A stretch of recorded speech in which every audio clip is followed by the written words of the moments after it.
Mi nombre es Marladies. Y mi nombre es Adaís. Hola. Hello. Bon dia.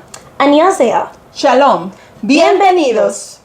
Hay muchas maneras diferentes de dar la bienvenida y saludar a nuestros hermanos, pero estoy segura que el saludo más importante que cada uno de nosotros desea escuchar es cuando Jesús nos diga: bien, buen siervo y fiel, en lo poco has sido fiel, en lo mucho te pondré.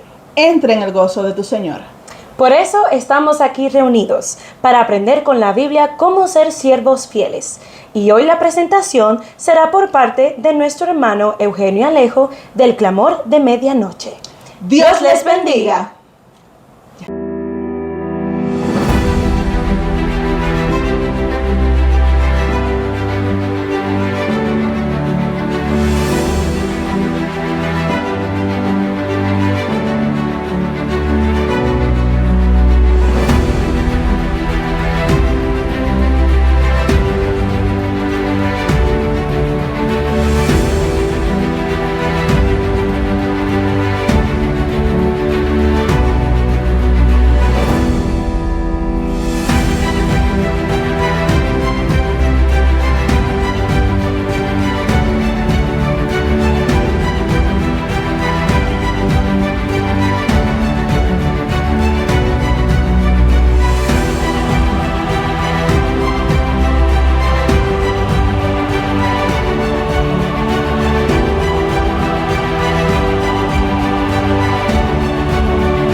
Bien, muy buenos días, un feliz sábado para cada persona que nos escucha en esta ocasión.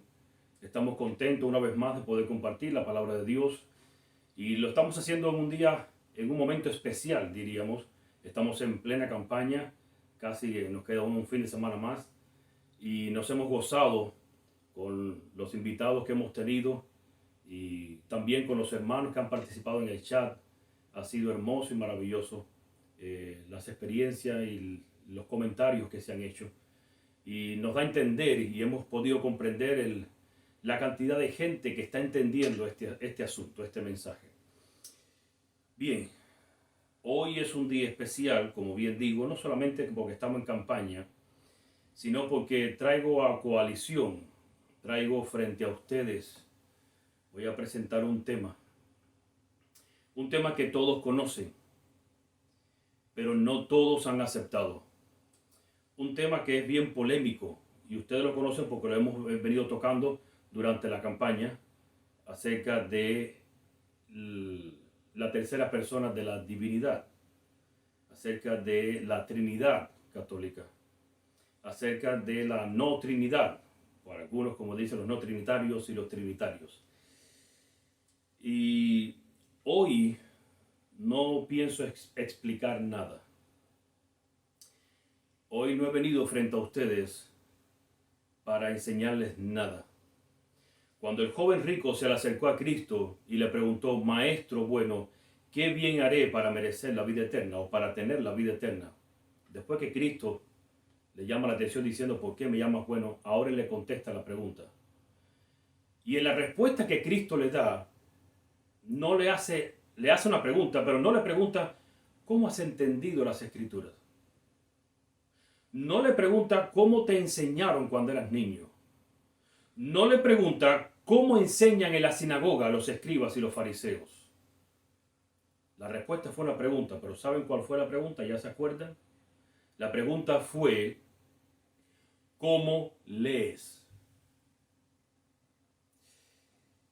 Y el tema de la Trinidad y de la no Trinidad, o de la tercera persona de la divinidad, como quieres llamarle, no es un tema difícil de entender. lo que estoy viendo, y esto lo he repetido varias veces, es un tema difícil de aceptar. Por lo tanto, hoy el Señor Jesús te va a preguntar a ti y me va a preguntar a mí, ¿cómo lees? ¿Qué estás leyendo? ¿Qué dice? Ese es el punto.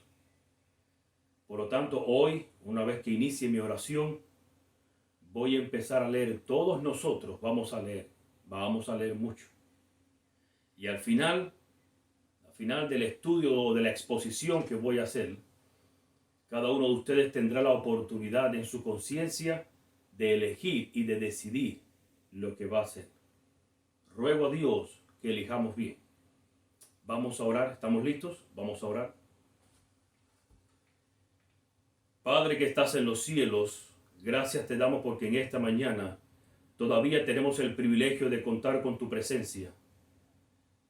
Porque todavía tu presencia está en la tierra, tu espíritu se está moviendo en todos los corazones de aquellos que buscan la verdad. Y en este momento queremos pedirte que tu espíritu se pueda mover en la mente y en el corazón de la persona que esté viendo este video. Que lo inquietes para que se quede tranquilo, para que no apague el dispositivo, para que escuche el mensaje hasta el final. Es el ruego de mi corazón, pues se trata de tu pueblo. Se trata de la gente que se está perdiendo por no querer entender y por no querer aceptar lo que dice tu palabra. Pero no es culpa de ellos, Padre. Tú sabes que el enemigo nos ha engañado y ha sembrado cizaña en nuestro corazón y ha sembrado la idea de que no debemos cuestionar lo que nos han enseñado. Libéranos de esa esclavitud satánica. Ayúdanos para que nuestro corazón pueda ser libre de preconceptos humanos y que estemos dispuestos no a creer lo que nos han enseñado, sino a creer un así dice Jehová. Y es por esto que te lo pedimos con la seguridad de que tú vas a obrar en cada persona y la seguridad de que tu Espíritu ahora mismo está obrando en nosotros. Por eso te lo pedimos en el nombre de tu Hijo amado Cristo Jesús. Amén. Bien, hermanos, comenzamos. Ustedes tienen en pantalla la tercera persona de la divinidad, y esto es algo que conocemos. Hay una cita muy famosa que es la que más se usa normalmente cuando las personas quieren presentar el asunto de la tercera persona de la divinidad como un tercer Dios, porque todo el problema aquí está, y voy a aclararlo desde el principio. Muchos dicen que no creemos en el Espíritu Santo. Eso es un error, eso es mentira. Ojalá la persona rectifique su forma de pensar, pues los mentirosos no entrarán al reino de los cielos. Nosotros sí creemos en el Espíritu Santo. Lo que no creemos es en el tercer Dios Espíritu Santo. Es muy distinto. Sí creemos en el Espíritu Santo, creemos en el Espíritu de Dios, pero no creemos que el Espíritu Santo es otro Dios. Esa es la diferencia. Así que la cita dice: el pecado podía ser resistido y vencido únicamente por la poderosa intervención de la tercera persona de la divinidad, que iba a venir no con energía modificada, sino en la plenitud del poder divino. Eso está en El Deseado de toda la gente, página 626, escrita en 1898. Ahora, hay algo que ustedes pueden estudiar en casa, yo se los pongo en pantalla. El uso de la mayúscula en la cita que hace que parezca que Elena de White tenía una posición trinitaria. Ustedes pueden estudiarlo en casa y sobre el tema. Aquí está la frase: la tercera persona de la divinidad fue publicada en minúsculas 7 veces mientras Elena de White vivía. Y ahí están las citas para que ustedes las estudien y lo analicen, porque no es mi tema. O sea, no voy a estudiarlo desde ese ángulo, y pudieras estudiarlo desde ese ángulo para que entendamos. Ahora bien, analizando la cita, tenemos que determinar cuál de las dos posibilidades hay con relación a que Elena de White la escribió 7 veces en minúscula, pero hay veces que aparece en mayúscula. Entonces vamos a analizar la cita de Elena de White bajo una lupa. ¿Cuál lupa? ¿Estaría hablando de la tercera persona como jerarquía en el cielo? ¿O si estaría hablando como la tercera persona como persona gramatical? Son dos cosas muy distintas completamente. Tercera persona como jerarquía, hay dificultades en la interpretación, hay dificultades y ustedes no van a encontrar nada. ¿Por qué? Porque no existen citas de Elena de White ni textos bíblicos que describan al Padre o al Hijo como la primera o segunda persona de la divinidad. No hay nada. Así que por aquí me imagino que estemos de acuerdo, porque nadie puede decir nada con relación a que el Padre aquí se registra como primera persona o Cristo como segunda persona, por lo tanto el Espíritu Santo es la tercera persona. Entonces, veamos que quien sigue en jerarquía a Cristo no era el Espíritu Santo, sino Lucifer en primer momento y luego el ángel Gabriel. Y aquí tenemos la cita: exaltar a Jesús, 10 de enero de 1988, dice: el Hijo segundo en autoridad después del gran legislador. Está hablando que Cristo era el segundo en autoridad, en jerarquía, después del gran legislador. Y la siguiente cita dice: en el cielo, antes de su rebelión, Lucifer era un ángel honrado y excelso, cuyo honor seguía al del amado Hijo de Dios. Quiere decir que quien seguía después de Cristo en el cielo, ustedes lo están leyendo, cuyo honor era el honor de Lucifer. Siguiente cita: dijeron Adán y Eva que el ángel más excelso, que seguía en jerarquía a Cristo, no había querido obedecer la ley de Dios que había sido promulgada para el cielo, como resultado de ella el rebelde había sido expulsado. Así que eso está en la historia de la redención. Siguiente cita: fue Gabriel, el ángel que sigue en jerarquía al Hijo de Dios, quien trajo el mensaje divino a Daniel. Fue a Gabriel, su ángel, a quien envió Cristo para revelar el futuro al amado Juan, y se pronuncia una bendición sobre aquellos que leen y oyen las palabras de la profecía y guardan las cosas en ellas escritas. Está también en el deseo de toda la gente, pero un poquito antes, página 201. Entonces quiere decir que como jerarquía, cuando Elena de White habla de la tercera persona de la divinidad, no es el Espíritu Santo, porque obviamente hemos leído que se trató de Satanás después de Cristo, se trata de Cristo después del Padre y Satanás después de Cristo y luego Gabriel después de Cristo. Ahora, tercera persona gramatical, analicemos un momentico rápido este asunto.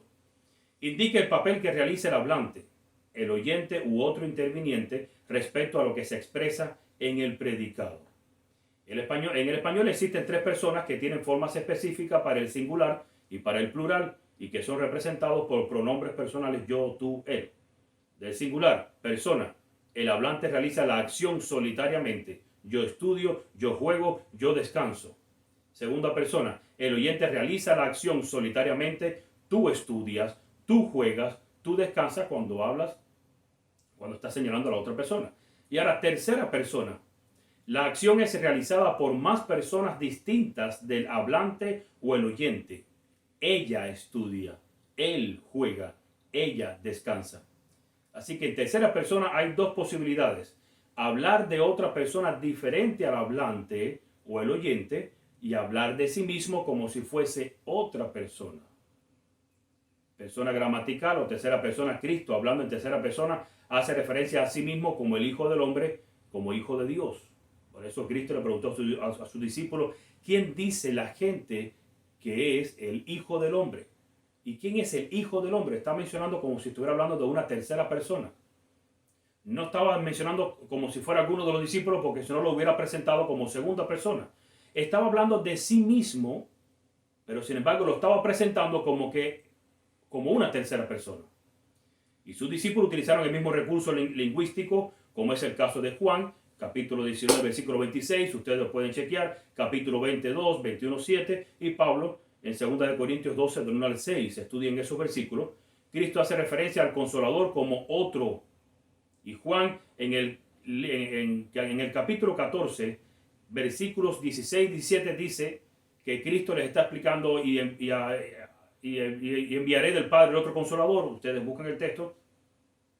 Ahora, Cristo después les confirma en el versículo siguiente, en el versículo 18, le dice: no os dejaré huérfanos, vendré a ustedes. Y ahora les está hablando de que se trata de Él. Y esto lo vamos a entender hoy. Ese pasaje hoy lo vamos a entender. Lo que Cristo le estaba diciendo a sus discípulos en Juan 14 del 16 al 18. Bien, vamos a pasar al siguiente asunto para poder llegar allí.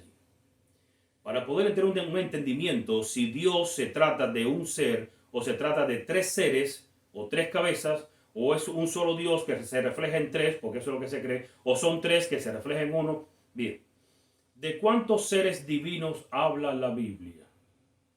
Seres divinos, no estoy hablando de personas divinas. Seres divinos. Y vamos a entenderlo hoy. Zacarías 6, 12 al 13, ustedes lo tienen ahí. Y le hablarás diciendo, así ha hablado Jehová de los ejércitos, diciendo, he aquí el varón cuyo nombre es el renuevo, el cual brotará de sus raíces y edificará el templo de Jehová. Él edificará el templo de Jehová y él llevará gloria y se sentará y dominará en su trono y habrá sacerdote a su lado y consejo de paz habrá entre ambos. Proverbios 34. ¿Quién subió al cielo y descendió? ¿Quién encerró los vientos en sus puños? ¿Quién ató las aguas en un paño? ¿Quién afirmó todos los términos de la tierra? ¿Cuál es su nombre y el nombre de su hijo, si sabes?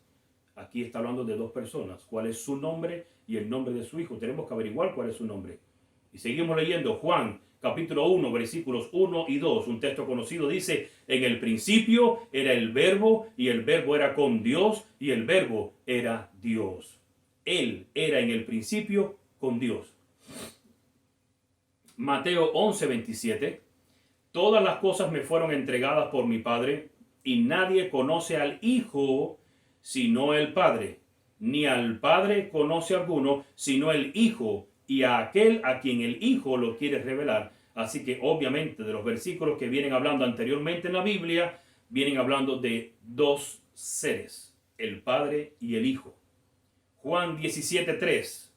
Y esta es la vida eterna, que te conozcan a ti. Cuando dice a ti, se está refiriendo en singular a una persona, a un ser. El único Dios verdadero y a Jesucristo a quien has enviado. Si ustedes leen bien y están leyendo bien, van a entender lo que está diciendo el versículo. Que te conozcan a ti, al único Dios verdadero, pero ahora menciona otra persona. Y a Jesucristo a quien has enviado. Está mencionando otro ser. Así que la vida eterna consiste en que conozcamos a dos, el Padre y el Hijo. Primera de Juan 1:3. Lo que hemos visto y oído, eso os anunciamos para que también vosotros tengáis comunión con nosotros, y nuestra comunión verdaderamente es con el Padre y con su Hijo Jesucristo. Siguiente cita, Primera de Juan 2, 22 al 24. ¿Quién es el mentiroso sino el que niega que Jesús es el Cristo? Este es anticristo, el que niega al Padre y al Hijo. Todo aquel que niega al Hijo tampoco tiene al Padre. El que confiesa al Hijo tiene también al Padre. Lo que habéis oído desde el principio permanezca en vosotros. Si lo que habéis oído desde el principio permanece en vosotros, también vosotros permaneceréis en el Hijo y en el Padre. Me parece que está claro. Seguimos leyendo. No tengo que explicar nada aquí. Porque si fuera otro ser que hiciera falta, me parece que entonces a Juan se le olvidó mencionar al otro. Segunda de Juan, versículo 9 dice, cualquiera que se extravía y no persevera en la doctrina de Cristo, no tiene a Dios. El que persevera en la doctrina de Cristo, ese sí tiene al Padre y al Hijo. Apocalipsis capítulo 7, versículo 10. Y Apocalipsis es una revelación de Jesucristo. Así que ojo con lo que Cristo va a revelar. Porque quizás a los discípulos se le olvidó algo, pero espero que a Cristo no se le haya olvidado mencionar algo. Y vamos a ver si lo mismo que los discípulos dijeron, que ellos dicen que el Espíritu les dijo, si es lo mismo que Cristo va a decir. Porque si es lo mismo, entonces lo que dijeron los discípulos y lo que dijeron todos los autores de la Biblia está bien, exactamente como está, el Padre y el Hijo. Apocalipsis 7:10 dice así, y clamaban a gran voz diciendo, la salvación pertenece a nuestro Dios que está sentado en el trono y al Cordero. Así que la salvación pertenece a Dios que está sentado en el trono y hay otro ser en el trono, al Cordero. Apocalipsis 26, Bienaventurado y santo el que tiene parte en la primera resurrección. La segunda muerte no tiene potestad sobre estos, sino que serán sacerdotes de Dios y de Cristo, y reinarán con él 1000 años. Apocalipsis 21, 22 y 23. Y no vi en ella templo, porque el Señor Dios Todopoderoso es el templo de ella y el Cordero. La ciudad no tiene necesidad de sol ni de luna que brillen en ella, porque la gloria de Dios la ilumina y el Cordero es su lumbrera. Apocalipsis 22, 1 al 3. Después me mostró un río limpio de agua de vida, resplandeciente como cristal, que salía del trono de Dios y del Cordero. En medio de la calle de la ciudad y a uno y otro lado del río estaba el árbol de la vida, que produce 12 frutos, dando cada mes su fruto, y las hojas del árbol eran para la sanidad de las naciones, y no habrá más maldición, y el trono de Dios y del Cordero estará en ella, y sus siervos le servirán. Perdonen tanta aceptación, o sea, estoy aceptando algo y quizás a alguna persona le pueda molestar. Estoy haciendo énfasis en algo, porque no quiero explicar. Si estás leyendo bien, verás que en la Biblia se trata del Padre y del Hijo. No tengo que explicarte nada, ahí no hay nada que explicar.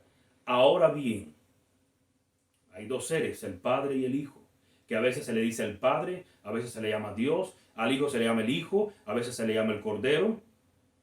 Bien. Ahora, ¿qué es la deidad bíblica?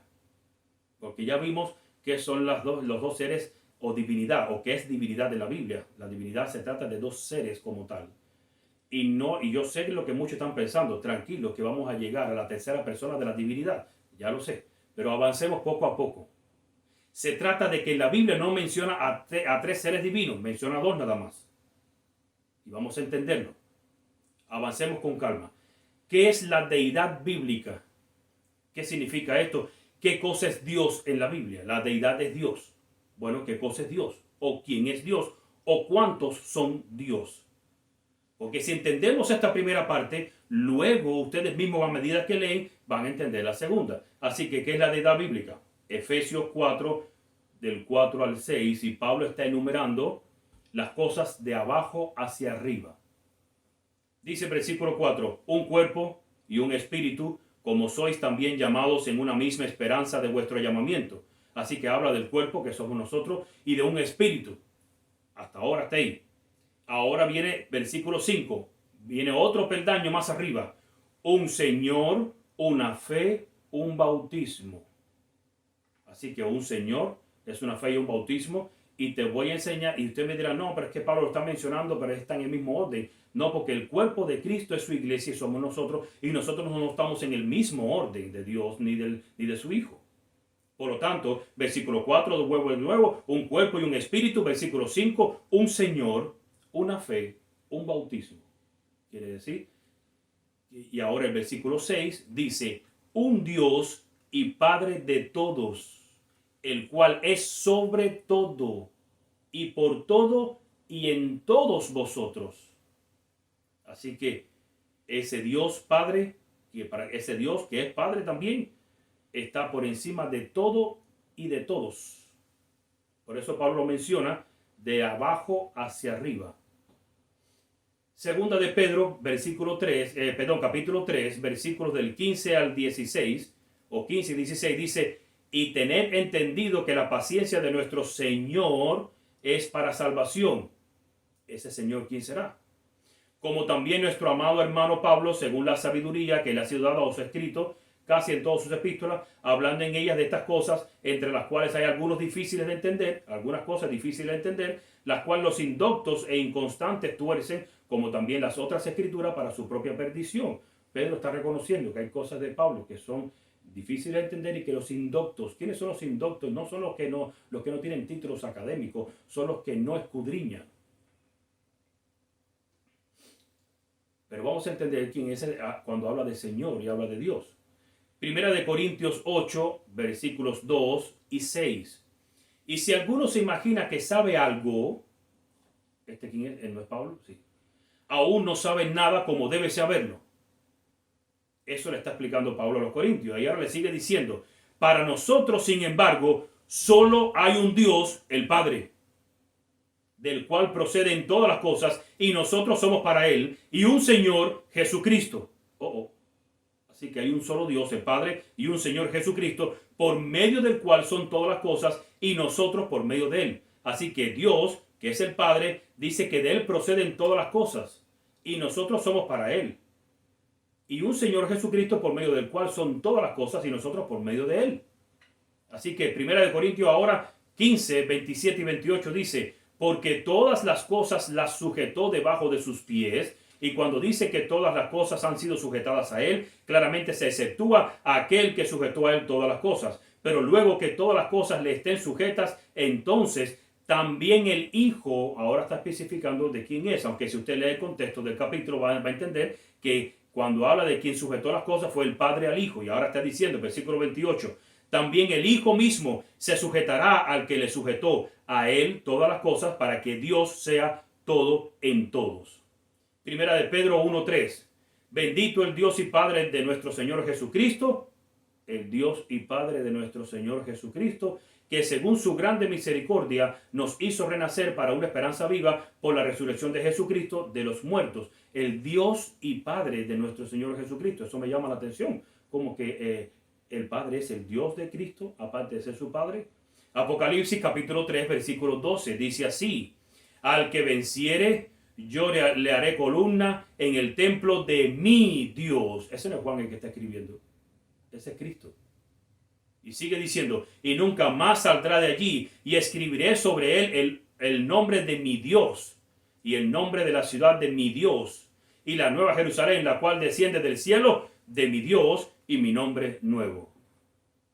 Así que, obviamente, que está escribiendo es Juan, pero cuando me refiero que no es Juan, es que Juan no está hablando de sí mismo. Juan está hablando de Cristo. O sea, Cristo le está diciendo, escribe. Y él está escribiendo. Juan 20, 16, 17. Jesús le dijo a María, volviéndose ella le dijo, Raboni, que quiere decir maestro. Jesús le dijo, no me toques porque aún no he subido a mi Padre, mas ve a mis hermanos y diles, subo a mi Padre y a vuestro Padre, a mi Dios y a vuestro Dios. Quiere decir que el Padre es el Dios de Cristo. Efesios 1:17, para que el Dios de nuestro Señor Jesucristo, el Padre de gloria, os dé espíritu de sabiduría y de revelación en el conocimiento de Él. Está bien explícito, Pablo sí lo entendía muy bien. Primera de Corintios 11:3, pero quiero que sepáis que Cristo es la cabeza de todo varón. Y nuevamente Pablo comienza desde abajo para terminar arriba. Cristo es la cabeza de todo varón, y el varón es la cabeza de la mujer, y Dios la cabeza de Cristo.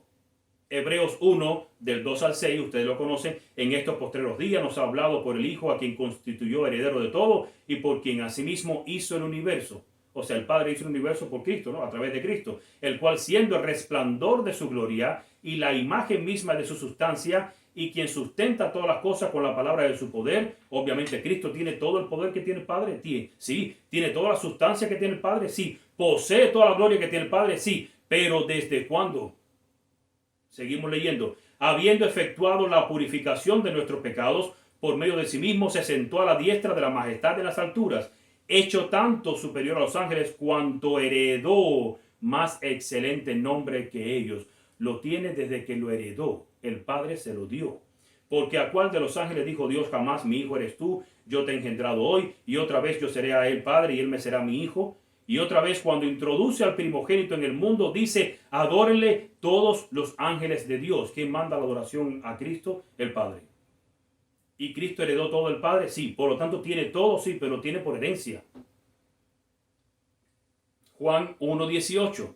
A Dios nadie le vio jamás, el unigénito Hijo que está en el seno del Padre, Él le ha dado a conocer. Si a Dios nadie lo ha visto jamás, solamente el Hijo que está en el seno del Padre lo ha dado a conocer, entonces quiere decir que nadie más ha visto al Padre. No hay otro ser que haya visto al Padre o que conozca al Padre. Está hablando de Cristo. Por eso dice, a Dios nadie le vio jamás, el unigénito Hijo que está en el seno del Padre, Él le ha dado a conocer. Vamos a comenzar buscando el punto en donde estamos de acuerdo. Aunque yo espero que estemos de acuerdo en los puntos que hemos traído. Y si no estamos de acuerdo, pues deberíamos analizar qué punto es en el que no estoy de acuerdo. Deidad en la Biblia habla de dos seres, aunque la deidad se trata de uno solo, del Padre. tema hoy no es explicar sobre el Padre y el Hijo. Quiero entrar en la tercera persona de la divinidad. Ahora, vamos a ver que estamos de acuerdo, vamos a ver en los puntos que estamos de acuerdo. Por ejemplo, ¿cómo es o qué es la naturaleza del Espíritu Santo? Es una pregunta que vamos ahora mismo a responder. ¿Qué hace o cuál es la labor del Espíritu Santo? ¿Quién es el Espíritu Santo según las Escrituras? Vamos allá ahora. O sea, ¿cómo es o cuál es la naturaleza del Espíritu Santo? Y esta es la cita, o una de ellas, que la gente saca, enseguida te presenta cuando tú le dices, mira, vamos a estudiar la tercera persona de la divinidad para que entiendas quién es. Y cuando tú le dices que es el Espíritu de Cristo, la gente enseguida te saca este texto. Dice así, esta es la cita, Elena de White. La naturaleza del Espíritu Santo es un misterio. Ojo, la naturaleza del Espíritu Santo es un misterio. Los hombres no pueden explicarla porque el Señor no se la ha revelado. Los hombres que albergan opiniones fantásticas pueden reunir pasajes de las Escrituras y darles interpretación humana. Pero la aceptación de esos conceptos no fortalecerá a la iglesia. En cuanto a estos misterios demasiado profundos para el entendimiento humano, el silencio es oro. Eso está en Recibiréis Poder, página 13, párrafo número 3 de la matutina. Y obviamente esto es lo que la gente saca para decir, tú no sabes. Bueno, si yo no sé, si para yo decirte que el Espíritu Santo es Cristo según la Biblia, y tú me sacas esta cita, pues la tenemos que aplicar igual cuando me dices que es un tercer Dios. Porque tenemos que ser justos. Es 50-50, 50 y 50. Mitad para ti, mitad para mí.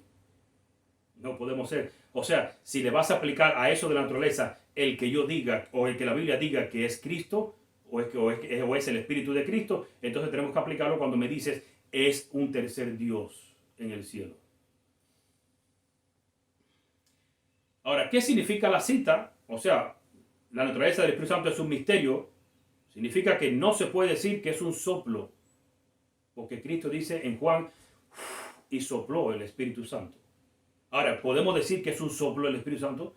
No, porque estaría diciendo que su naturaleza es un soplo, es un hálito, es un viento. Y ella dice que la naturaleza del Espíritu Santo es un misterio, por lo tanto no puedo decirlo. Ahora, es verdad que se recibe por un soplo. Ellos lo recibieron de una de las formas, se recibió fue por un soplo. Pero no puedo decir que es un soplo. Tampoco podemos decir que es una luz. Si usted va a desear a toda la gente en el momento cuando ella está hablando del bautizo de Cristo, búsquenlo allí, dice que del cielo emanó un rayo de luz como paloma que se puso sobre Cristo. Y si es un rayo de luz, la Biblia dice que el Espíritu Santo descendió en forma de paloma o como paloma, y ahora ella está diciendo que fueron rayos de luz limpia sobre Cristo. ¿Tengo derecho a decir que el Espíritu Santo es una luz? No, porque estaría diciendo que su naturaleza es una luz, y ella dice que su naturaleza es un misterio. Eso es lo que se está refiriendo. No podemos decir que es un fuego, porque obviamente en el aposento alto los discípulos oraron y cuando se derramó el Espíritu por ellos no fue por un soplo, se derramó desde el cielo. Ella lo describe en el Deseado a toda la gente después que de la entrada triunfal de Cristo, dice que se derramó el Espíritu del cielo y bajó a la tierra. Ahora bien, no puedo decir tampoco que es un fuego, aunque la Biblia dice que se vio como lenguas de fuego. Ahora, ¿podemos decir que el Espíritu es un fuego? No, porque estaría diciendo que su naturaleza es fuego. Entonces no podemos describir o no podemos decir que es fuego. ¿Qué hace el Espíritu Santo? Aquí sí estamos de acuerdo. Se especifica claramente el oficio del Espíritu Santo en las palabras de Cristo. Cuando Él venga convencerá de pecado y de justicia y de juicio. Juan 16:8. Es el Espíritu Santo el que convence de pecado. Si el pecador responde a la influencia vivificadora del Espíritu, será inducido a arrepentirse y a comprender la importancia de obedecer los requerimientos divinos. Juan 14:26 dice, mas el Consolador, el Espíritu Santo, a quien el Padre enviará en mi nombre, Él os enseñará todas las cosas y os recordará todo lo que yo os he dicho. Y yo nada más puse 2 o 3 citas y un texto de la Biblia, pero en eso estamos de acuerdo. Todos ustedes tienen muchos textos que nos envían y obviamente sabemos qué hace el Espíritu Santo. Siguiente cita, el pecador arrepentido que tiene hambre y sed de justicia, el Espíritu Santo le revela el Cordero de Dios que quita el pecado del mundo. Tomará de lo mío y os lo hará saber, dijo Cristo. Él os enseñará todas las cosas y os recordará todo lo que yo os he dicho. Ahora, Hasta ahí estamos de acuerdo. Ese tema vamos a saltarlo porque estamos de acuerdo en qué hace el Espíritu Santo. Ahora, el Espíritu Santo no es un ser corporal independiente como lo es Cristo y el Padre. No es un ser corporal. Vamos a ver. Isaías 44:3. Porque yo derramaré aguas sobre el sequedal y ríos sobre la tierra árida. Mi espíritu derramaré sobre tu generación y mi bendición sobre tus renuevos. Yo no puedo decirte a ti, te voy a derramar mi hijo, porque mi hijo es un ser. Pero si yo tuviera el espíritu o algo como tiene Cristo, podría decirte, yo te voy a derramar, te lo voy a dar. Por eso es que no es un ser corporal como lo es el Hijo y el Padre. Joel 2, 28 y 29. Y después de esto derramaré mi espíritu sobre toda carne, y profetizarán vuestros hijos y vuestras hijas, vuestros ancianos soñarán sueños, y vuestros jóvenes verán visiones. También sobre los siervos y sobre las siervas derramaré mi espíritu en aquellos días. Obviamente no se trata de un ser. Ezequiel 36, 27. Y pondré dentro de vosotros mi espíritu, y haré que andéis en mis estatutos, y guardéis mis preceptos, y los pongáis por obra. Miqueas capítulo 3 versículo 8. Mas yo estoy lleno de poder del Espíritu de Jehová y de juicio y de fuerza para denunciar a Jacob su rebelión y a Israel su pecado. Mateo 3:16. Y Jesús, después que fue bautizado, subió luego del agua, y aquí los cielos le fueron abiertos, y vio al Espíritu de Dios que descendía como paloma y venía sobre él. Nunca antes habían escuchado los ángeles semejante oración. Estoy leyendo la siguiente cita de Elena de White. Dice, nunca antes habían escuchado los ángeles semejante oración. Ellos anhelaban llevar a su amado comandante un mensaje de seguridad y consuelo, pero no. El Padre mismo contestará la petición de su Hijo. Salen directamente del trono los rayos de su gloria. Los cielos se abren y sobre la cabeza del Salvador desciende una forma de paloma de la luz más pura, emblema adecuado del manso y humilde. Dice el siguiente texto, Hechos 2, 3 y 4, y se les aparecieron lenguas repartidas como de fuego, asentándose sobre cada uno de ellos, y fueron todos llenos del Espíritu Santo, y comenzaron a hablar en otras lenguas según el Espíritu les daba que hablasen. Así que obviamente no se trata de un ser corporal, porque se compara con cosas. Derramaré, vio del Padre el Espíritu como rayos de luz. Así que no es un ser corporal.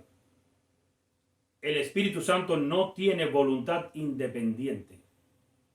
Y vamos a entender esto bíblicamente. Salmo 51, 11. No me eches de delante de ti y no quites de mí tu Santo Espíritu. O sea, pertenece a alguien. Yo no tengo voluntad propia, porque pertenezco a alguien. Juan 15, 26. Pero cuando venga el Consolador, a quien yo os enviaré del Padre, el Espíritu de verdad, el cual procede del Padre, Él dará testimonio acerca de mí. Juan 15, 26, porque no te puedes quedar con un solo texto de la Biblia. De lo contrario, tendríamos un problema. Tienes que quedarte con toda la Biblia.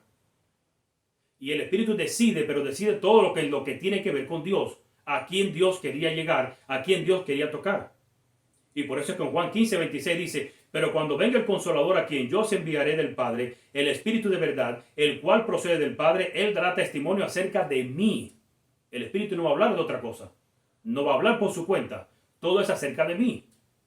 Dice Hechos capítulo 2 versículo 32, a este Jesús resucitó Dios, de lo cual todos nosotros somos testigos. Así que exaltado por la diestra de Dios y habiendo recibido del Padre la promesa del Espíritu Santo, ha derramado esto que vosotros veis y oís.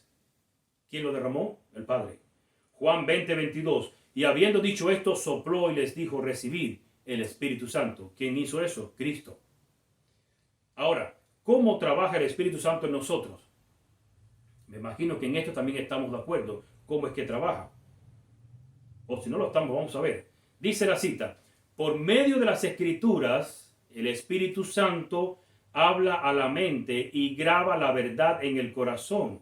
Así expone el error y lo expulsa del alma. Por el Espíritu de verdad, obrando por la palabra de Dios, es como Cristo subyuga a sí mismo a sus escogidos. Y si tú lees el contexto de a toda la gente, te vas a dar cuenta que el Espíritu no pone en ti, no te susurra la verdad. El Espíritu pone en ti que vayas a las Escrituras y te va a hacer fijar tu vista en un punto de las Escrituras. Y cuando te dice esa vocecita, lo que estás haciendo no está bien, te lo dice en base a lo que has leído. Porque si tú no has leído, no tienes idea de qué está bien o qué está mal.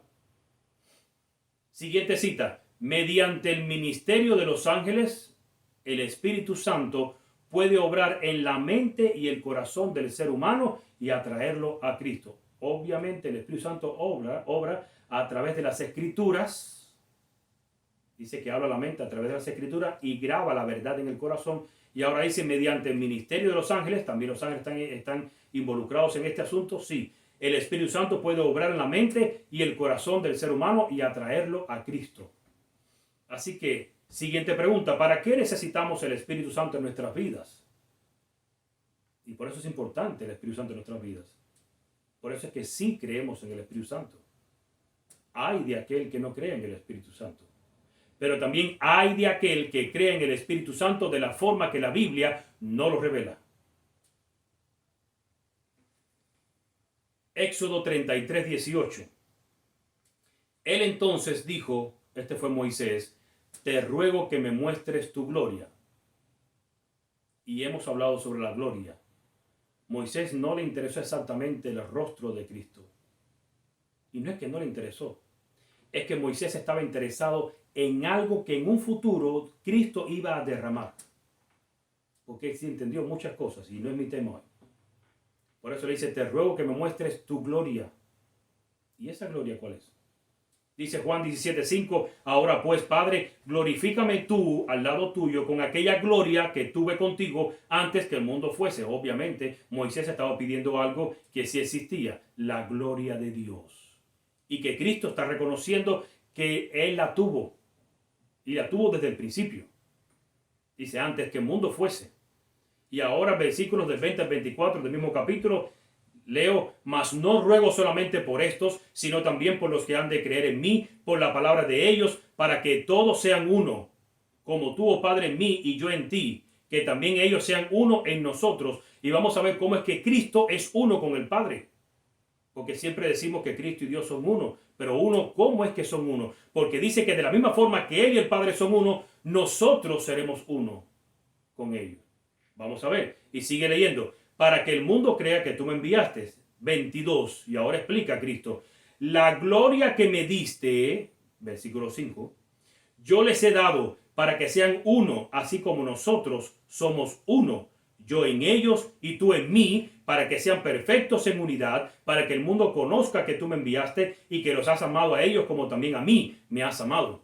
Y la unidad de Dios y su Hijo es porque el Hijo posee la gloria de Dios. Y nosotros poseemos la gloria de Cristo. Por eso hay unidad. Pero no se trata de que es unidad porque es una cabeza pero que se refleja en tres. O son tres pero que se refleja en uno. Esa no es la unidad. Y bueno, versículo 24. Padre, aquellos que me has dado, quiero que donde yo estoy también ellos estén conmigo. Para que vean mi gloria que me has dado. Porque me has amado desde antes de la fundación del mundo. Y siguiente cita. Cristo debe vivir en sus agentes humanos. Trabaja a través de sus facultades y actúa a través de sus capacidades. La voluntad de sus agentes humanos debe ser sometida a la voluntad de Cristo. Deben actuar con su espíritu, de manera que ya no son ellos los que viven, sino que Cristo vive en ellos. Jesús está tratando de grabar en ellos la idea de que al darle su Espíritu Santo, Él les está dando la gloria que el Padre le ha dado a Él para que Él y su pueblo sean uno en Dios, porque alguien me dijo que la gloria de Cristo no se trata del Espíritu Santo. Bueno, obviamente el espíritu de profecía, cuando Dios lo inspiró, le mandó a escribir a la sierva del Señor. Leo desde un poco más atrás.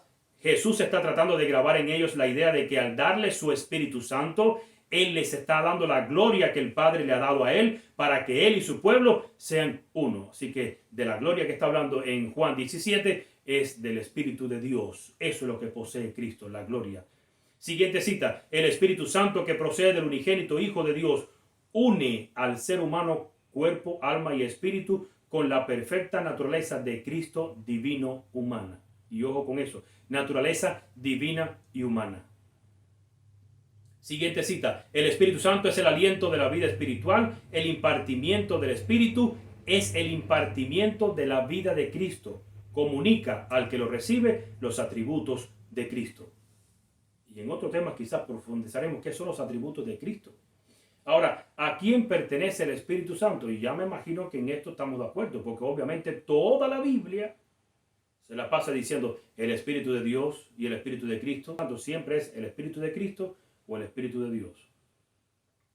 Primera Tesalonicenses capítulo 4 versículo 8. Así que el que desecha esto, no desecha a hombre, sino a Dios, que también nos dio su Espíritu Santo.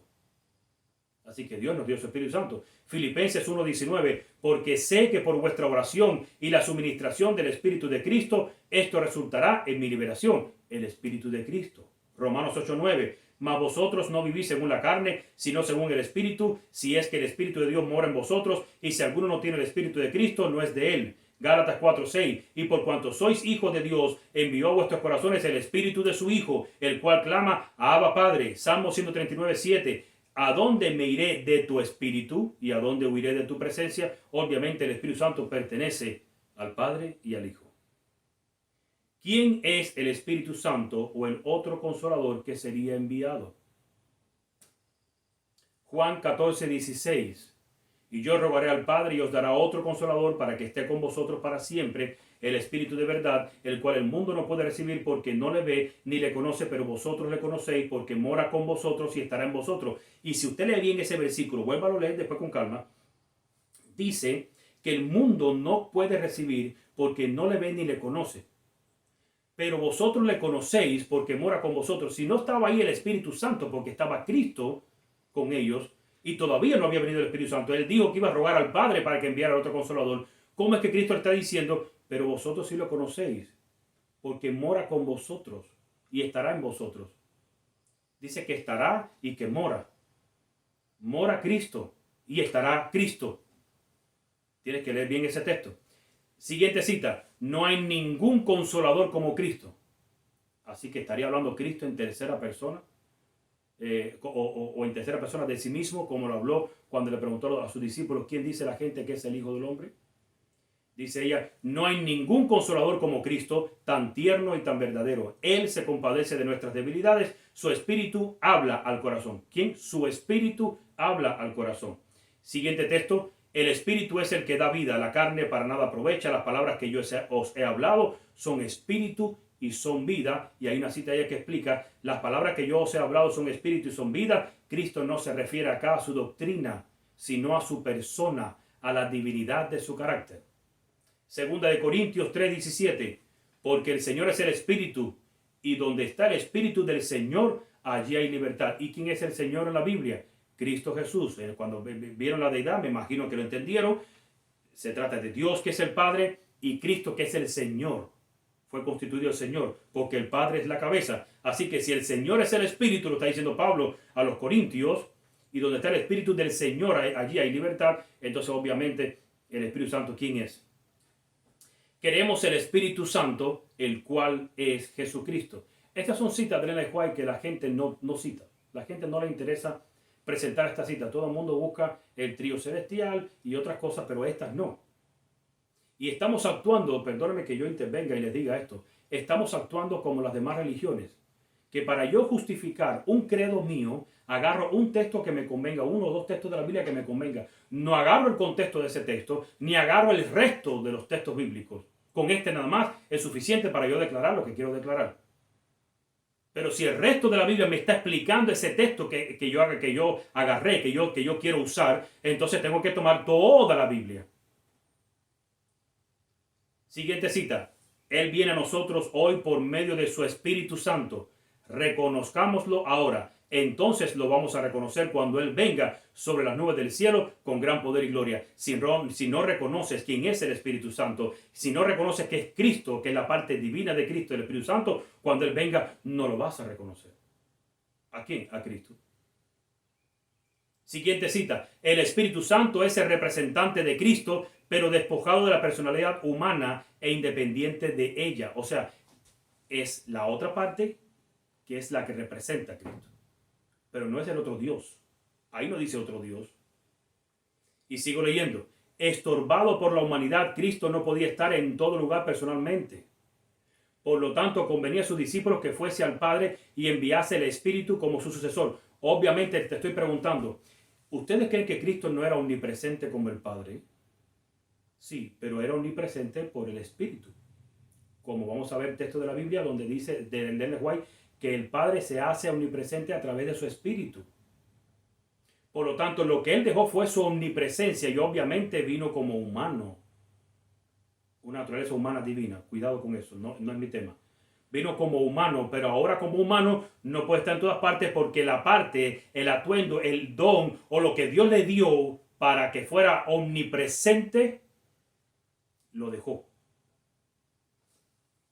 Sigo leyendo. Por lo tanto, convenía a sus discípulos que fuese al Padre y enviase el Espíritu como su sucesor en la tierra. Nadie podría entonces tener ventaja por su situación o su contacto personal con Cristo. Por el Espíritu, el Salvador sería accesible a todos. En este sentido, estaría más cerca de ellos que si no hubiese ascendido a lo alto. ¿Y quién es el Espíritu? Cuando dice por el Espíritu, la gloria que me diste. Esa gloria, por esa gloria, es que Cristo podría estar en todos lados. Pero en ese momento solo se beneficiaban, los que estaban con él, porque obviamente él es humano. Si él estaba con los discípulos aquí en Jerusalén, los que estaban en Capernaum no podían gozar con él. Pero a través de su Espíritu, que es su omnipresencia, sí pueden gozar todos al mismo tiempo de la misma presencia de Cristo. Siguiente cita. Antes de esto, el Espíritu había estado en el mundo. Desde el mismo principio de la obra de redención, había estado moviendo los corazones humanos. Quiere decir que el Espíritu Santo, la gente dice que vino a salir en el Nuevo Testamento después que Cristo ascendió. No, siempre estuvo. Y cuando usted va al Antiguo Testamento, siempre estuvo el Espíritu Santo. Y tú me vas a preguntar, ¿y dónde? En Cristo, pero era en la persona de Cristo. Cristo no se había hecho humano todavía, no se había separado de su divinidad, de su omnipresencia. Era Cristo. Por eso en Daniel, cuando viene Gabriel a Daniel que estaba enfermo, le dice, es que estuve porque el príncipe de Persia estuvo haciendo contra mí y tuvo que venir Cristo, Miguel en persona, porque era Cristo y Miguel. ¿A qué tuvo que ir Cristo? No es directamente a luchar contra Satanás, si no lo hubiera destruido. Vino a influenciar como el Espíritu en la mente del rey Artajerjes para que el rey diera el edicto, para que salieran el pueblo y se cumpliera el comienzo de las profecías de los 1300 días. Entonces, el Espíritu Santo ha estado en el mundo, vuelvo a la cita de nuevo, desde el mismo principio de la obra de redención. Había estado moviendo los corazones humanos. Pero mientras Cristo estaba en la tierra, los discípulos no habían deseado otro ayudador. Y antes de verse privados de su presencia, no sentirían su necesidad del Espíritu, pero entonces vendría. Ellos no les interesaba saber de otro consolador porque tenían al Maestro. Pero cuando el Maestro dijo, me tengo que ir, pero no los voy a dejar huérfanos, vendré a ustedes, rogaré al Padre para que envíe el Consolador. ¿Sabe por qué tenía que rogar al Padre para que envíe el Consolador? Porque el Padre es la cabeza. Y por eso voy a rogar al Padre para que lo envíe. Claro que el Padre quería enviarlo. No tenía que suplicarle a Cristo. Siguiente cita. Estorbado por la humanidad, Cristo no podía estar en otro lugar personalmente. Por lo tanto, convenía a sus discípulos que Él los dejase y fuese al Padre y enviase el Espíritu Santo como su sucesor en la tierra. El Espíritu Santo, y ahora esta cita, mira lo que está diciendo. Si agarras las otras citas, tienes que agarrar esta. Dice aquí, el Espíritu Santo es Él mismo, despojado de la personalidad humana e independiente de ella. Él se representaría a sí mismo como presente en todos los lugares por su Santo Espíritu, como el omnipresente. ¿Quién es el Santo Espíritu? ¿Cómo se llama? Como Él es el omnipresente. Es la gloria de Dios.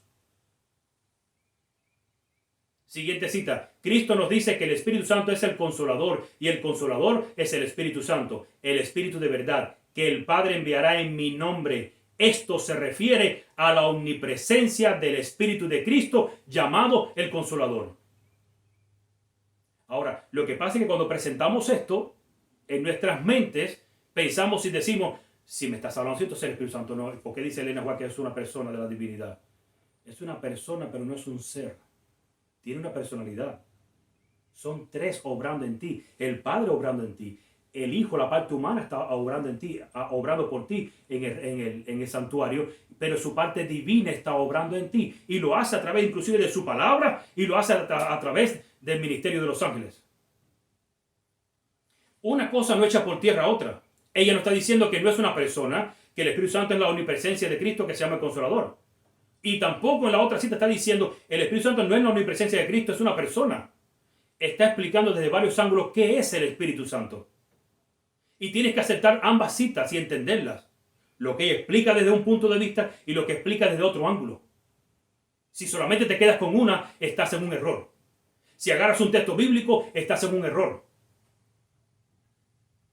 Siguiente cita. El Espíritu Santo es el Espíritu de Cristo, que es enviado a todos los hombres para darle lo suficiente, a fin de que por su gracia seamos completos en Él. Así que el Espíritu Santo es el Espíritu de Cristo, es la omnipresencia de Cristo, que se llama el Consolador, es la tercera persona de la divinidad, sí, en forma gramatical, no en forma de jerarquía, porque no es otro ser. Si fuera en forma de jerarquía, tendría que haber otro ser, sería el ser, el Espíritu Santo.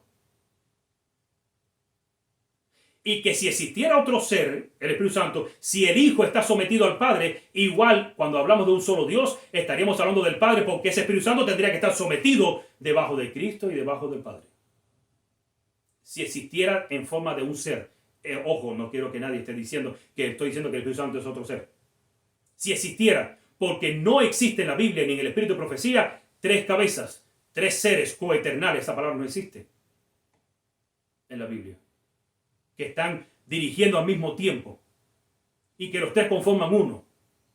Eso son palabras que le estamos agregando. Entonces habría que aplicar el texto que dice que la naturaleza del Espíritu Santo es un misterio. Siguiente cita. El Espíritu Santo es Él mismo. ¿No te gustan las citas estas? Porque el problema es que estoy viendo que a la gente no les gustan ciertas citas y les gustan las otras. El Espíritu Santo es Él mismo, despojado de la personalidad de la humanidad e independiente de ella. Él se representará como presente en todos los lugares por su Espíritu Santo como el omnipresente.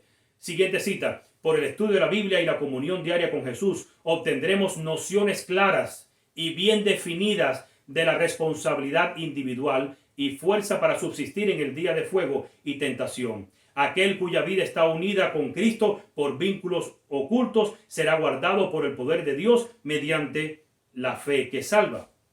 Siguiente cita. Que Cristo se manifestaría a ellos y sin embargo sería invisible al mundo era un misterio para los discípulos. Y ahora quiero que leas bien esta cita y la entiendas bien.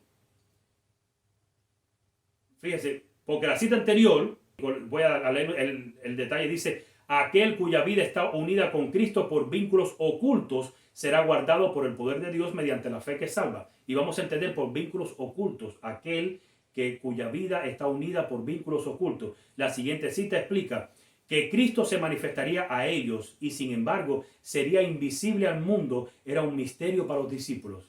Que te manifiestes a nosotros, pero que el mundo al mismo tiempo no te pueda ver. No entendemos esto.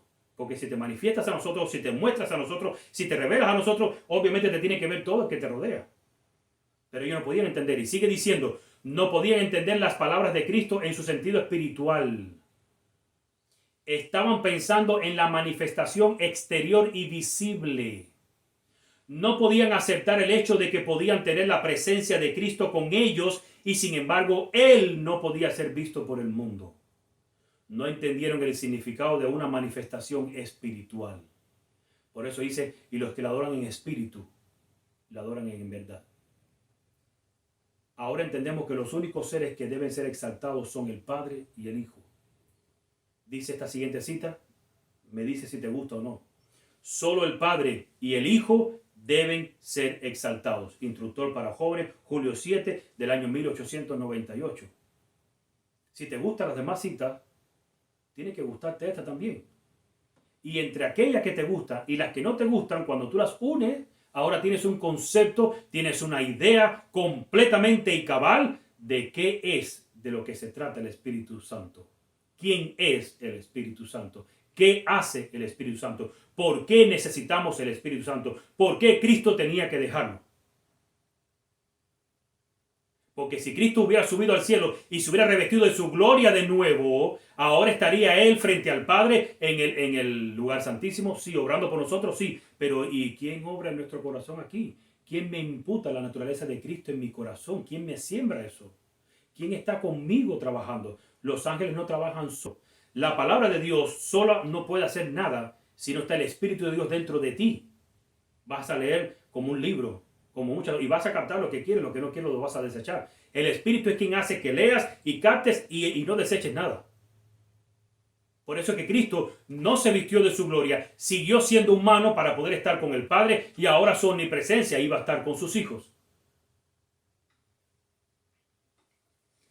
Siguiente cita, el consolador que Cristo prometió enviar después de ascender al cielo es el Espíritu en toda la plenitud de la deidad, manifestando el poder de la gracia divina. Cuando habla de la plenitud de la deidad, está hablando que es la gloria de Dios, es toda la plenitud de la deidad. Quiere decir que tú y yo estamos recibiendo toda la plenitud de la deidad, toda la gloria de Dios.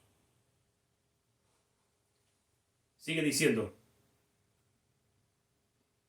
manifestando el poder de la gracia divina a todos los que reciben y creen en Cristo como un Salvador personal.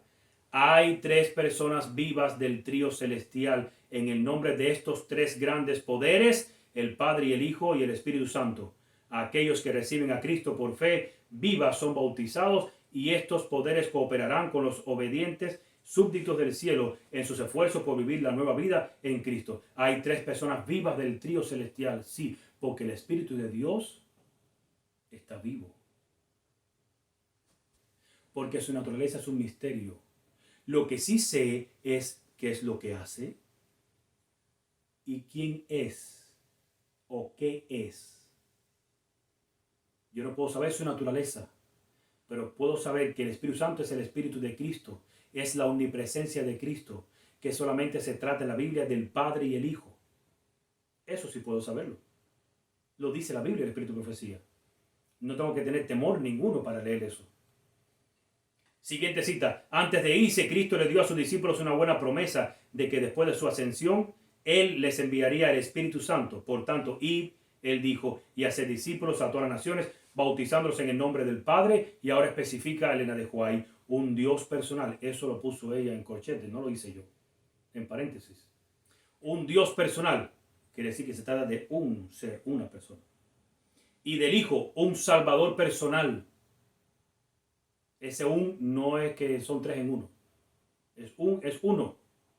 Y del Espíritu Santo, enviado del cielo para representar a Cristo. No dice un enviado del cielo. Enviado del cielo para representar a Cristo. Fue enviado para un propósito, para representar a Cristo.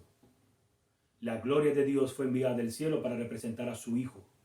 Y por eso sigue diciendo, enseñándoles que guarden todas las cosas que os he mandado, y aquí yo estoy con vosotros todos los días hasta el fin del mundo. ¿Qué creían nuestros pioneros? Y rapidito termino con esto. Estamos en tiempo. Dice esta cita Elena de White, cuando hombres llegan con la intención de mover un alfiler o pilar de la fundación que Dios ha establecido por su Espíritu Santo, permite que los hombres mayores hablen con claridad. Los pioneros en nuestro trabajo, igualmente aquellos que ya han muerto, deben de hablar por la reimpresión de sus artículos en nuestros periódicos. Quiere decir que lo que escribieron los pioneros, inspirados por el Espíritu, debería ser imprimido nuevamente, reimpresos. Recojan los rayos de luz divina que Dios ha dado cuando dirigió a su pueblo paso a paso en el camino de verdad. Esta verdad resistirá examen y prueba del tiempo. Obviamente, tengo que tomar en cuenta qué creían los pioneros adventistas. Siguiente cita. Las verdades dadas a nosotros después del paso del tiempo en 1844 son tan ciertas e inmutables como cuando el Señor las proveyó a nosotros en respuesta a nuestras oraciones urgentes. Un momentico, porque ahora me voy a detener ahí. Porque me dicen que Elena de White y los pioneros no tuvieron toda la verdad al principio. Que ella fue antitrinitaria mientras vivía el esposo, porque ahora la ponen de víctima. Y ahora resulta que Elena de White no tenía cabeza por sí misma. Ella tenía que pensar como decía el esposo, pues si no, imagínate, se buscaba un problema. Pero cuando murió el esposo se volvió después trinitaria. Entonces la verdad que Dios le reveló a ella, que escribió, tendríamos que votarla. Habría que votar muchos libros. Primeros escritos de toda la gente, Historia de la Redención. Muchos libros habría que votarlos. Porque en esos libros ella sí es trinitaria. Ella es no trinitaria. Entonces está diciendo ella que son tan inmutables como cuando el Señor las proveyó a nosotros en respuesta a nuestras oraciones. Quiere decir que lo que Dios le proveyó a ella cuando después de 1844 son inmutables. Esa es la verdad. ¿Lo conocieron todo a plenitud? Sí. ¿Completamente? Sí. ¿Toda la verdad? Sí. ¿Se quedó algo a media? No. Las visiones que el Señor me ha dado son tan extraordinarias que las hemos aceptado como la verdad. Esto fue demostrado por el Espíritu Santo. La luz preciosa, luz de Dios, estableció los puntos principales de nuestra fe como la tenemos hoy. Y ese hoy es la carta número 50, escrita en el año 1906. El esposo murió hace mucho tiempo. Y ella está diciendo que las verdades que recibió desde el principio, hoy, son la fe que tenemos hoy. Y ese hoy fue en 1906. Ella murió en el 15. Ahora, ¿en qué creía Jaime White, que se llama el apóstol Pablo del movimiento adventista? Dice él, quienes enseñan que la ley de Dios expresada en los mandamientos registrados en Éxodo 20, del 1 al 17, fue abolida, también dicen que ahora los mandamientos que hay que cumplir para ser salvo son el arrepentimiento, fe, bautismo y la cena del Señor. Y puse esto, aunque no tiene nada que ver exactamente con el asunto de la Trinidad, y sí tiene que ver, por lo que él menciona ahora después, pero esto es lo que están enseñando en las iglesias hoy en día. Hablo de las iglesias adventistas, porque obviamente las ecuménicas, claro que ya aprobaron esto. Y ellos enseñan que la salvación tiene que ver con cumplir el arrepentimiento, la fe, el bautismo y la cena del Señor. Si cumple con esas 4 cosas, ya tú eres salvo. En los 10 mandamientos exactamente no son así. Y él sigue diciendo, afirmar que los dichos de Jesús, el Hijo de Dios, sus apóstoles, son los mandamientos del Padre, es tan lejos de la verdad como lo es la antigua creencia absurda de la Trinidad, de que Cristo es exactamente el mismo Dios eterno. Quiere decir que la Trinidad venía de hace tiempo ya. Obviamente surgió en Nicea por la Iglesia Católica en su tiempo. Siguiente cita, el Padre es mayor que el Hijo, ya que Él fue el primero. El Hijo es igual al Padre en cuanto a que Él había recibido todas las cosas del Padre. Fíjense como ya ellos sí entendían bien con relación a la deidad bíblica. Siguiente cita, la mayor falla que podemos encontrar en la Reforma es que los reformadores dejaron de reformarse. Se hubieran seguido hasta que hubieran dejado atrás el último vestigio del papado, como la inmoralidad del alma, la inmortalidad del alma, el bautismo por aspersión, la Trinidad y la observancia del domingo. La iglesia ahora estaría libre de sus errores. Siguiente cita. Como errores fundamentales podríamos clasificar con este sábado falso otros errores que los protestantes han sacado de la Iglesia Católica. O sea, ¿de dónde lo sacaron los protestantes? De la Iglesia Católica. No fue de la Biblia. Como la aspersión para el bautismo, la Trinidad, la conciencia de los muertos y la vida eterna en la miseria. Las masas que han celebrado estos errores fundamentales sin duda lo han hecho ignorantemente. Pero ¿puede suponerse que la Iglesia de Cristo llevará consigo estos errores hasta que las escenas del juicio estallen sobre el mundo? Creemos que no. Ahora, ¿qué creyó José Bates, el apóstol de la verdad del sábado? El capitán Bates. Y escuchen la historia de José Bates, busquen la biografía de él, para que puedan leer muchas cosas interesantes. Yo escogí una porción de la biografía de él. Mis padres eran miembros de la iglesia congregacional, establecida hace muchos años. Ellos esperaban ansiosamente que todos los hijos convertidos hasta la fecha también se unieran con ellos en su iglesia. Pero adoptaron algunos puntos en su fe que yo no podía entender. Ojo con lo que voy a leer ahora. Mencionaré 2 solamente: su modo de bautismo y la doctrina de la Trinidad. Mi padre, quien había sido un diácono en su iglesia desde hace mucho tiempo, se esforzó por convencerme de que ellos estaban en lo correcto en lo que se refiere a los puntos de doctrina. Yo le informé que mi mente estaba preocupada en relación con el bautismo. Mi padre me dijo, yo te bauticé cuando eras un bebé. Yo le respondí que esto estaba de acuerdo con su fe, pero que la Biblia enseña que primero debemos creer y luego ser bautizados. Y él cita ahí Marcos 16:16, 1 de Pedro 3:21. Y ahora pregunta, ¿cómo iba a ser capaz de creer cuando era solo un bebé? Y sigue diciendo, con respecto a la Trinidad, llegué a la conclusión de que era imposible para mí creer, y ojo, que el Señor Jesucristo, el Hijo del Padre, era también el Dios Todopoderoso. El Padre, uno y un mismo ser. Le dije a mi padre, si me puedes convencer que tú y yo somos uno en este mismo sentido, que tú eres mi padre y yo tu hijo, y al mismo tiempo también que yo soy tu padre y tú mi hijo, entonces puedo creer en la Trinidad. Así que José Bey obviamente entendía claramente este asunto. John Nevis Andrews, el primer misionero extranjero. ¿En qué creía Andrews? Todos los miembros de la familia humana, excepto Adán, han tenido padres y cada uno de ellos ha tenido principios de días. Y de hecho, con dos excepciones, todos han tenido un final de sus vidas. Incluso con dos excepciones, pues, se refiere por Elías, por Enoc y por Moisés y por Elías, que no vieron la muerte. Y me fui aquí, voy de nuevo. Con excepciones, y de hecho con dos excepciones, todos han tenido un final de sus vidas. Incluso los ángeles de Dios, todos han tenido principios de días, pero tienen que ser excluidos al usar esta expresión porque no son miembros de la familia humana.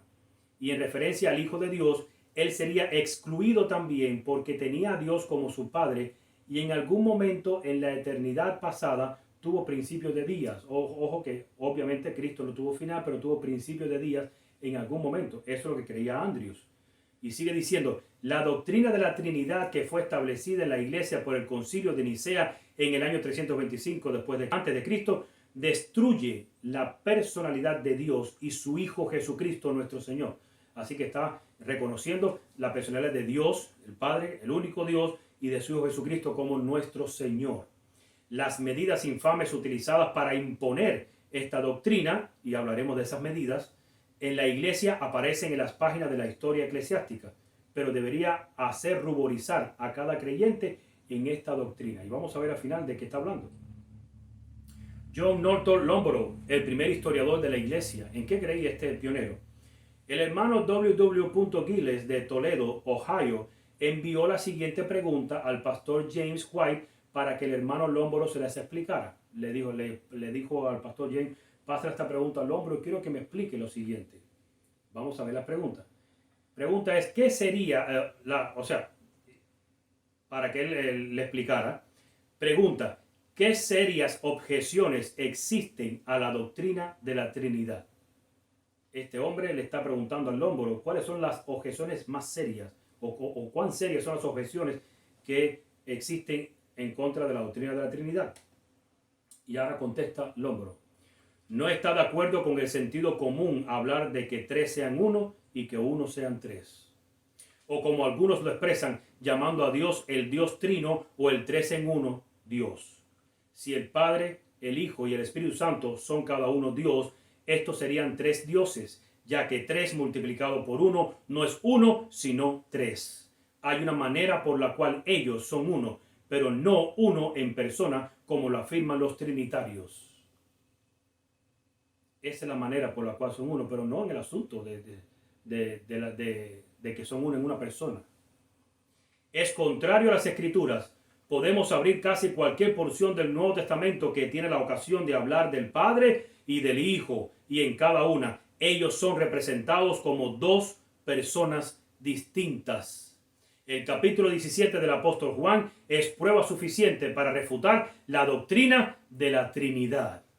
Si creemos en esta doctrina, cuando leemos las Escrituras, debemos creer que Dios se envió a sí mismo a este mundo. Murió para reconciliar al mundo consigo mismo. Se levantó él mismo de los muertos. Ascendió a sí mismo a los cielos.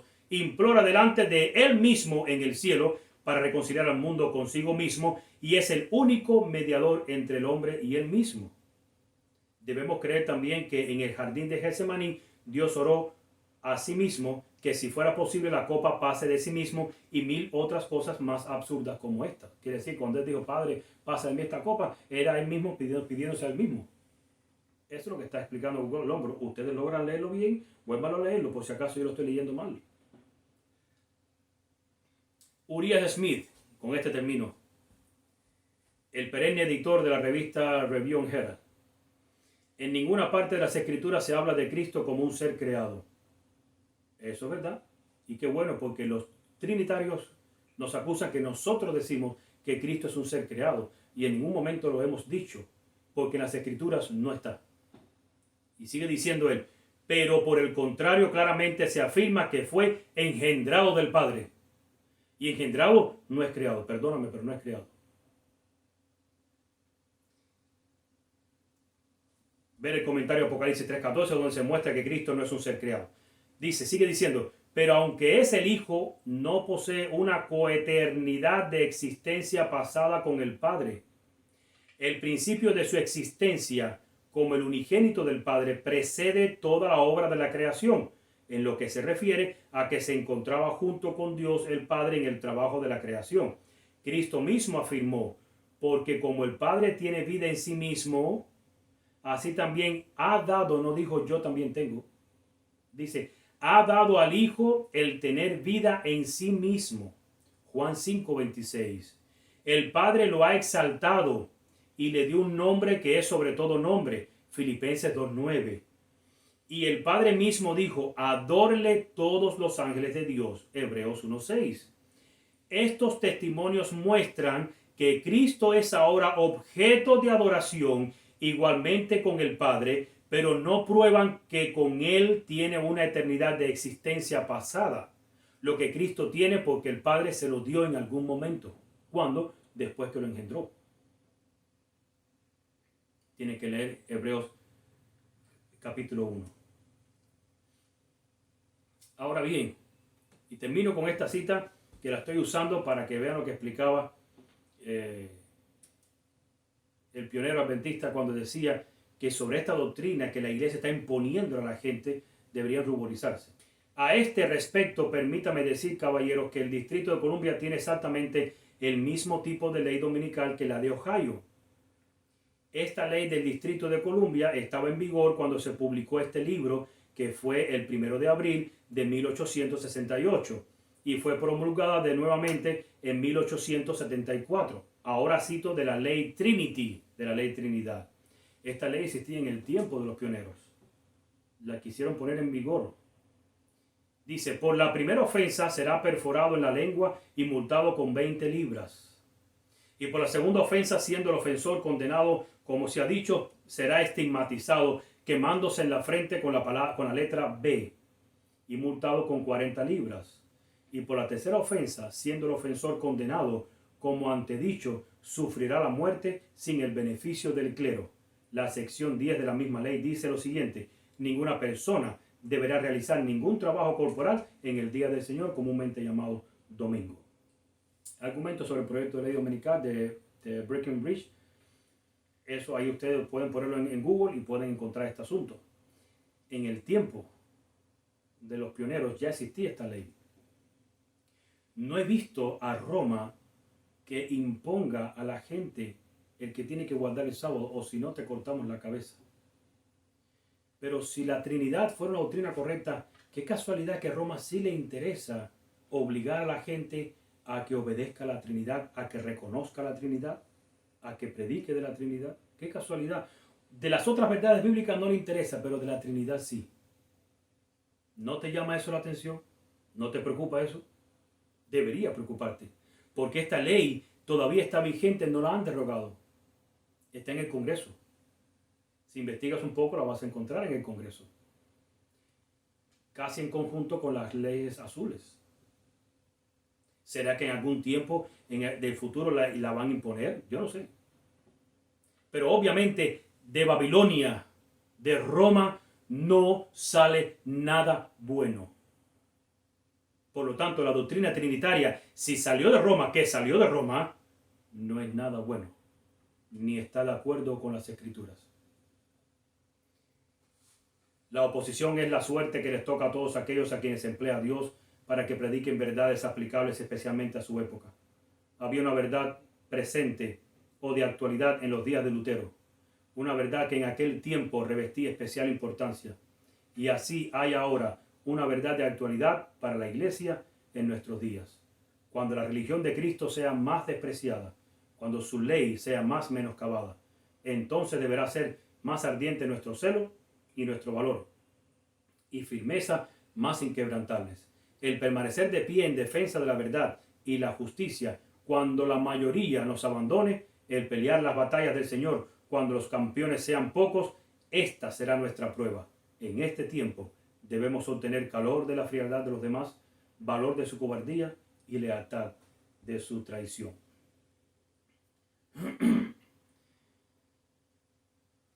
Hemos llegado al final. Espero que hayas leído. Si no te bastó, para el video, míralo para atrás y vuelve a leer todas las citas. Arrodíllate con espíritu de humildad. ¿De cuál humildad estoy hablando? De la humildad de decirle a Dios, muéstrame si aquí hay algo que yo desconozco. Órale a Él, lee y vuelve a leer. No estamos diciendo que Elena de White se contradice como muchos nos acusan. Estamos diciendo que si ella explica algo desde un ángulo, tienes que ver la otra explicación desde otro ángulo y unirlos para que puedas entenderlo. No puedes quedarte con la cita del trío celestial si no buscas el resto de las citas que te explican quiénes son ese trío celestial, quién es Dios, quién es nuestro Señor Jesucristo y quién es el Espíritu Santo. Que Dios te bendiga y te guarde y que Dios te ayude a mirar esto, que eche colirio en tus ojos para que puedas ver claramente lo que está frente a ti y lo que está establecido en la palabra del Señor. De esto depende la vida eterna para ti y para mí. Esto es un tema bien serio. Vamos a orar. Padre que estás en los cielos, hemos expuesto tu palabra. Obviamente no toda, pues el tiempo sería mucho más largo. Pero yo sé que tu Espíritu Santo va a poner en las mentes de las personas que estén leyendo muchos más textos que existen y que ellos conocen. Yo sé que tu Espíritu Santo es el que va a obrar en sus mentes para que ahora todas las cosas que ellos tienen en ese rompecabezas regado, ahora tengan un propósito, un sentido. Ahora ellos recobren entendimiento. Oro por este pueblo que va a escuchar este video. Oro por el pueblo que está estudiando tu palabra. Porque este es tu pueblo y está siendo engañado por el enemigo. Y el diablo no tiene más poder que el de engañar. Ayúdanos para que en nuestro corazón esté el deseo de mirar tu palabra, leer tu palabra, aceptar tu palabra y obedecer tu palabra. Y que nos olvidemos de todo lo que los hombres nos han enseñado. Que aprendamos a depender de ti completamente. Que aprendamos a vivir por ti completamente. Y que aprendamos a estar en ti completamente. Que tu pueblo pueda ser henchido y que en este año podamos nosotros ser restituidos a tu imagen y podamos recibir la lluvia tardía y el refrigerio de tu espíritu. Gracias, Padre, porque preparas un lugar para nosotros en el reino de los cielos. Gracias por esta campaña que se está llevando y gracias porque tú estás despertando muchos corazones en este tiempo. Gracias porque está terminando el zarandeo.